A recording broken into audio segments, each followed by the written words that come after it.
السلام علیکم ورحمۃ اللہ وبرکاتہ ناظرین، آج پھر ہم حاضر ہیں آپ کی خدمت میں ایک نئی ویڈیو کے ساتھ، جس میں ہم بات کریں گے صابر پاک رحمۃ اللہ علیہ کے بارے میں، ان کی ولادت اور ولایت کے بارے میں، اور چند کرامات کے بارے میں، اور آپ کے نسب و حسب کے بارے میں۔ آئیے ویڈیو کو شروع کرتے ہیں۔ حضرت خواجہ سید علاء الدین علی احمد صابر کلیری رحمۃ اللہ علیہ، القاب صابر پیا مخدوم العالم۔ آپ کی ولادت 19 ربیع الاول 592 ہجری 22 فروری 1195 AD کو کوتوال ملتان میں ہوئی۔ آپ کے والد کا نام حضرت سید عبد الرحیم بن حضرت عبد الوہاب بن غوث اعظم عبد القادر جیلانی رحمۃ اللہ علیہ، اور والدہ کا نام بی بی ہاجرہ عرف جمیلہ خاتون بنت جمال الدین سلیمان ہے۔ آپ حسنی سادات ہیں۔ آپ کے والدین 591 ہجری 1194 AD میں ہندوستان تشریف لائے۔ آپ کی ولادت ہوئی تو پورا مکان نور سے روشن ہو گیا۔ جب دودھ پلانے والی دایا نے آپ کو ہاتھ میں لیا تو اس کے ہاتھ میں بہت سخت جلن ہونے لگی۔ اس نے آپ کی والدہ سے اس کی شکایت کی۔ آپ کی والدہ نے فرمایا کہ جاؤ پہلے وضو کر لو، ورنہ اس بچے کو ہاتھ میں نہ لے سکو گی۔ یہ بچہ اللہ کا محبوب ولی ہے اور ان کی پیدائش اللہ کی مشیت کا راز ہے۔ پھر جب دایا نے وضو کیا اور آپ کو ہاتھ میں لیا تو دایا کو کوئی تکلیف نہ ہوئی۔ آپ کے والد کے انتقال کے بعد 600 ہجری 1204 AD میں آپ کی والدہ آپ کو پاک پتن پرورش کے لیے اپنے بھائی بابا فرید مسعود گنج شکر رحمۃ اللہ علیہ کے پاس لے گئیں اور آپ کو ان کی خدمت میں رکھا۔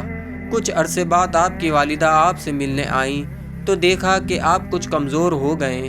انہوں نے بابا فرید سے شکایت کی تو انہوں نے فرمایا کہ میں نے اسے لنگر کی ذمہ داری دی ہے، اس لیے اسے کھانا کھانے کی کوئی پریشانی ہونی نہیں چاہیے۔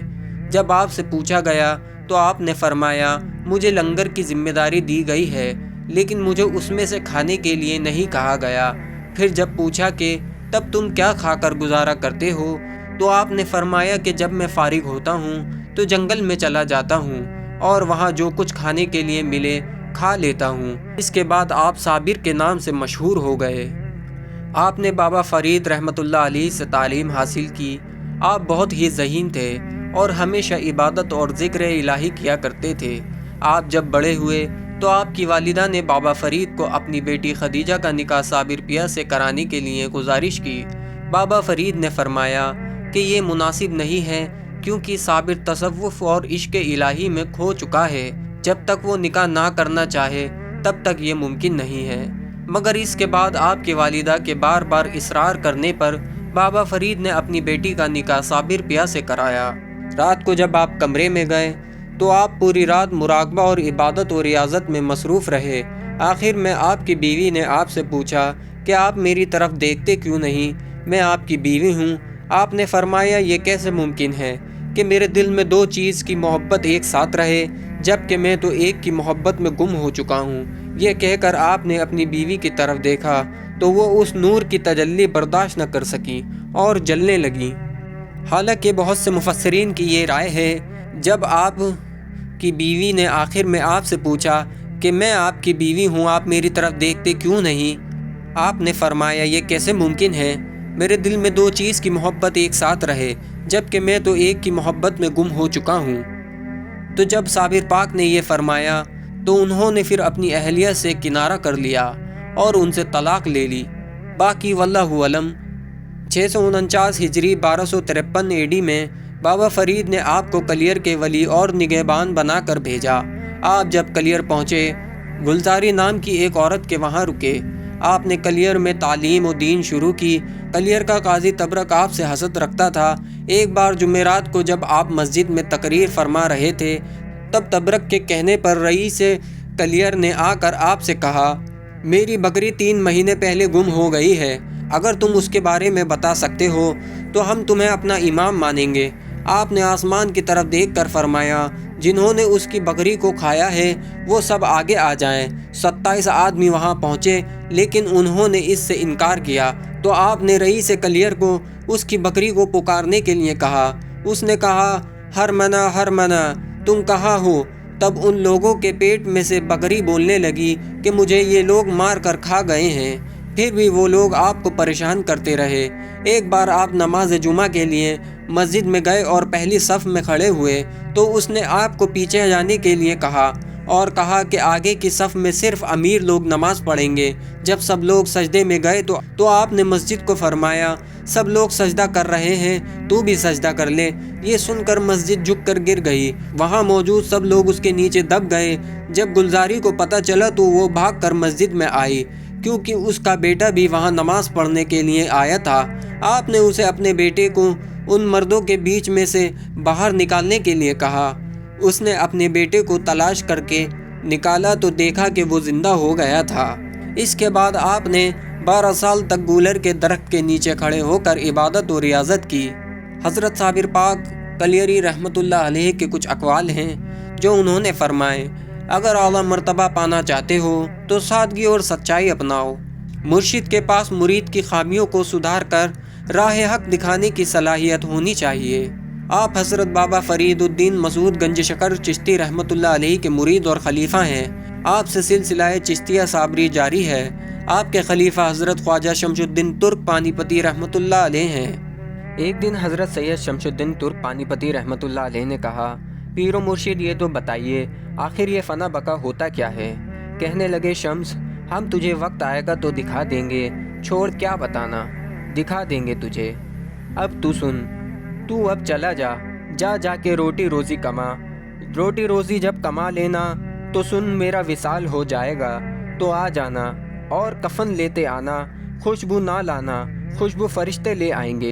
غسل جو ہے نا بس تم سوچنا اور وہ ہو جائے گا، جو چیزیں کرنا ہے نا بس تم سوچتے جانا اور وہ ہوتا جائے گا، بس تم کفن لے آنا۔ تو کہا، مرشد مجھے پتہ کیسے چلے گا کہ آپ دنیا سے چلے گئے ہو؟ کہا کہ سنو، تم جا کر آرمی میں نوکری کرنا، فوج میں داخل ہو جانا۔ جس دن تیری فوج کے سارے دیے بجھ گئے اور تیرے خیمے کا دیا جلتا رہا تو سمجھ جانا کہ تیرے مرشد کا وصال ہو گیا، تو تم میرے پاس آ جانا، باقی ہم کر لیں گے۔ اور سن، جب میری تجویز و تقسیم کر لینا تو تم 3 دن تک ہی رکنا، اس کے بعد چلے جانا، پھر واپس نہ آنا۔ اور جب صابر پیا کی کہی بات پوری ہو گئی اور حضرت شمس الدین ترک پانی پتی رحمۃ اللہ علیہ کی کرامت بھی ظاہر ہو گئی، جس سے حضرت شمس الدین ترک پانی پتی رحمۃ اللہ علیہ کو یہ معلوم ہو گیا کہ ان کے پیر و مرشد حضرت صابر پاک کا وصال ہو گیا ہے، تو وہ اپنے مرشد کی طرف نکل پڑے۔ اور جب وہاں سے نکلے تو آپ سوچنے لگے کہ کلیر تو بہت دور ہے، میں وہاں کیسے پہنچوں گا؟ ایک دم سے آپ کو ٹھوکر لگی تو آپ کا سر کسی چیز سے ٹکرایا اور آپ بے ہوش ہو کر گر گئے۔ جب آپ کی آنکھ کھلی تو آپ پیر و مرشد کی جھوپڑی کے پاس لیٹے تھے۔ آپ ایک دم سے اٹھے، دیکھا پیر و مرشد کے پاؤں کی طرف شیر ہے، صابر پیا کلیری رحمۃ اللہ علیہ کے پیر کی طرف شیر بیٹھا ہوا ہے۔ آپ جیسے ہی اٹھے وہ چلا گیا۔ آپ نے ایک دم سے سوچا کہ میں اپنے پیر و مرشد کو غسل دوں۔ ایک دم سے پانی کی فوار آئی اور آپ کا غسل ہو گیا۔ آپ نے یوں کفن رکھا، کفن خود بخود آپ کے جسم کو لپٹ گیا۔ اب آپ جنازے کے لیے پریشان ہیں کہ بندہ ہے ہی کوئی نہیں۔ تھوڑی دیر کے بعد ایک گھڑ سوار آیا، بولا رکو، ہم جنازہ پڑھائیں گے۔ جنازہ پڑھانے لگے اور ان کے چہرے کے اوپر نقاب ہے۔ جنازہ پڑھایا تو شمس الدین ترک پانی پتی رحمۃ اللہ علیہ کہتے ہیں، جب میں نے جنازہ شروع کیا تو ایک بندہ بھی نہیں تھا، اور جب میں نے سلام پھیرا تو تحد نگاہ صفیں ہی صفیں تھیں۔ شہداء اور رجال الغیب سب پیچھے کھڑے تھے۔ وہ گھڑ سوار نماز پڑھا کر جب جانے لگا تو میں نے انہیں پکڑ لیا اور ان سے کہا، رکیے، کوئی مجھ سے پوچھے گا کہ تیرے پیر و مرشد کا جنازہ کس نے پڑھایا تھا تو میں کیا جواب دوں گا؟ انہوں نے ایک دم سے چہرے سے نقاب ہٹایا اور کہنے لگے، شمس، وہ فنا ہے، یہ بقا ہے، تو نے پوچھا تھا نا، لے آج ہم نے تجھے دکھا دیا۔ تو آپ 3 دن تک مرشد کی قبر پر قرآن پڑھتے رہے اور پھر وہاں سے چلے گئے، کیونکہ پیر و مرشد کا حکم تھا بس 3 دن ہی رکنا۔ کئی سال تک حضرت صابر پاک رحمۃ اللہ علیہ کے آستانے کے باہر آگ ہی آگ، آگ ہی آگ، اتنی آگ کہ چاروں طرف آگ ہی آگ نظر آتی تھی اور کسی کی ہمت نہ ہوتی تھی کہ کوئی جا کے دیکھ سکے۔ کسی کو یہ تک نہ پتا تھا کہ قبر کہاں پر ہے، لیکن ہاں، آپ کا سلسلہ چل چکا تھا۔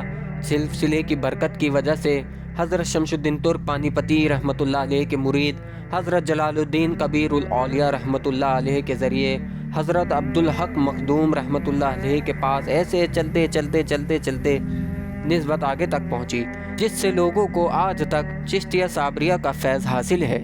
آپ کا وصال 13 ربیع الاول 690 ہجری 16 مارچ 1291 AD کو 98 برس کی عمر میں ہوا۔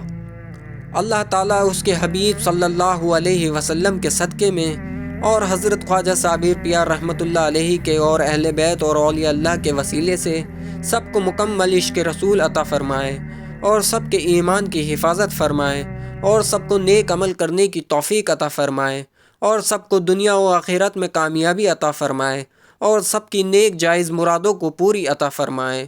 آمین آمین ثم آمین۔